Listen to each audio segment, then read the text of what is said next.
Hi everyone. Sara tayo ng bintana. Ulan. Sampay kami sa labas. Wala na, tinanggal ko na. Wala naman yung ulan. Ulan na ulit yung ulan. Sara natin to. Malamig kasi may yung ulan. So sa nag-comment pala this morning, nabasa ko. Kung meron na ba age limit ang pagtatrabaho dito sa Europe? So, kapag andito ka na, guys, sa Europe, parang wala naman ng age limit. So, siguro meron lang mga company na nag-a-ask ng age limit kasi ang inaano nila doon ay yung inyong health. Siyempre, kapag may edad na, masasakitin na yun, parang mga ganun.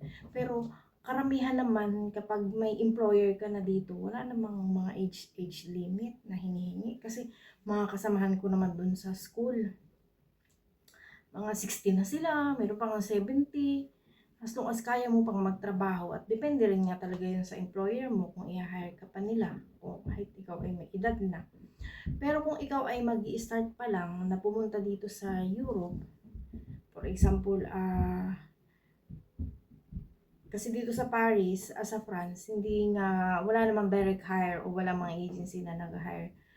Sa pagkakaalam ko ng mga galing sa Pilipinas o sa nakakapunta lang dito through by tourist, ganyan. And yun nga, yung mga karamihan ganun tourist na mga tourist base ang dala nila. So kung ikaw ay mag-a-apply na galing ka dyan sa Pilipinas or kung saan ka mang bansa, karamihan sa agency merong age limit. Like for example, yung agency ko, hanggang 40 yata sila, 45 years old. 45, ganun, 42 years old yung hinahire nila.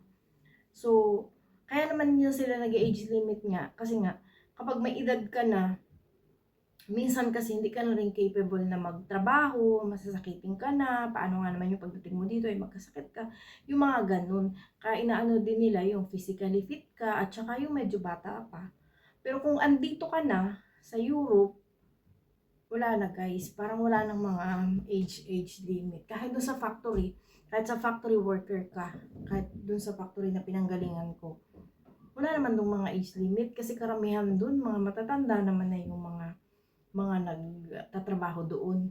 Kasi doon sa company, sa pagkakaalam ko, kapag nag-hire ka ng mga may edad na, yung mga senior citizen na, mga ganyan.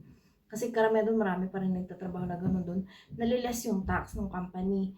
Tsaka kapag nag-hire sila ng mga disability, yung mga PWD, gano'n, sila, nababawasan, naliles yung kanilang tax. Kasi may mga kasama kami doon na mga special, mga gano'n, na capable naman sila na magtrabaho.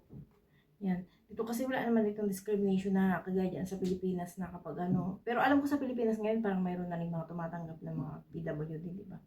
Pero dito wala yun guys. Kahit parang may ka as long as mentally,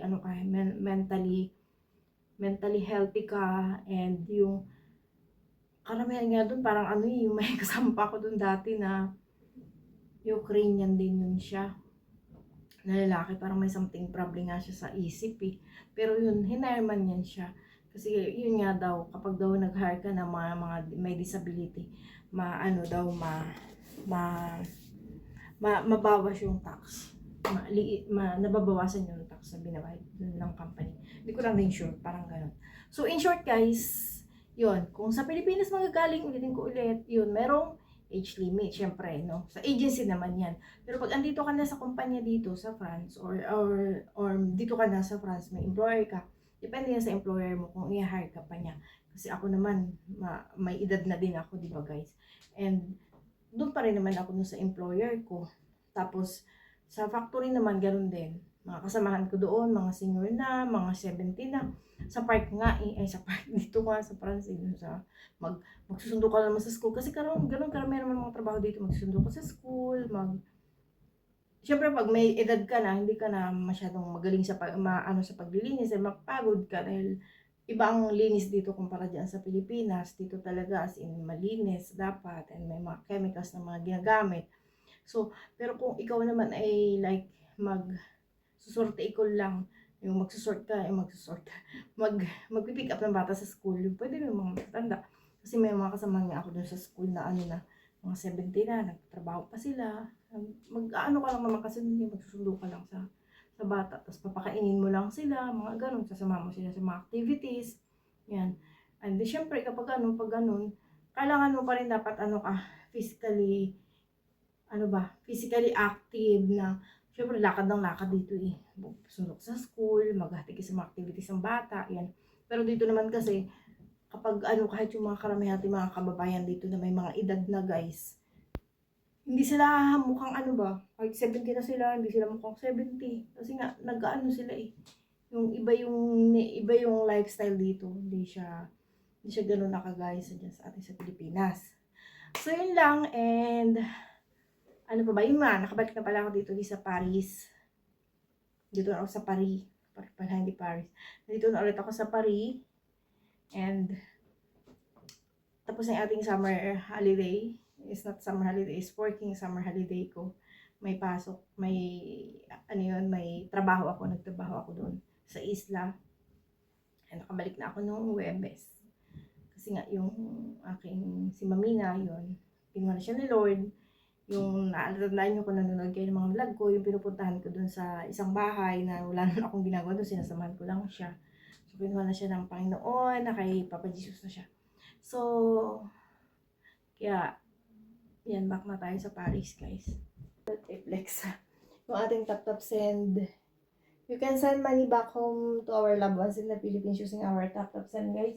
So, napakadali lang. You can download the apps sa ating Apple Store or Google Play. Ayan, scan the barcode. 0 piece. Pass remittance in great rates.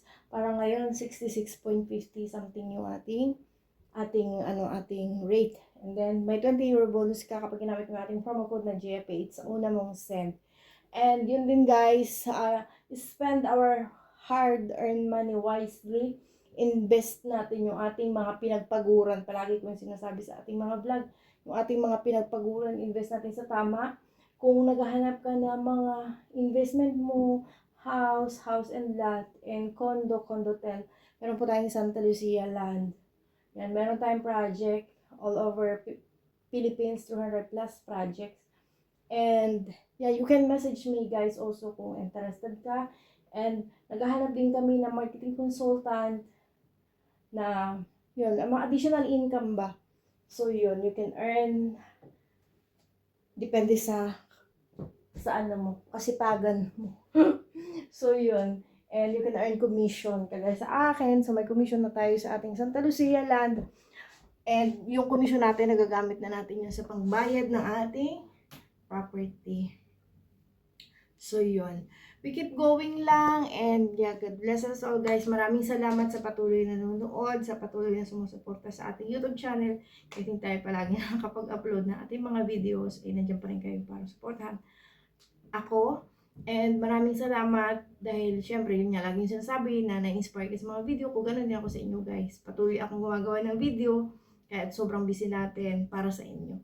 Yan, we keep going and God bless us all guys. We love you all.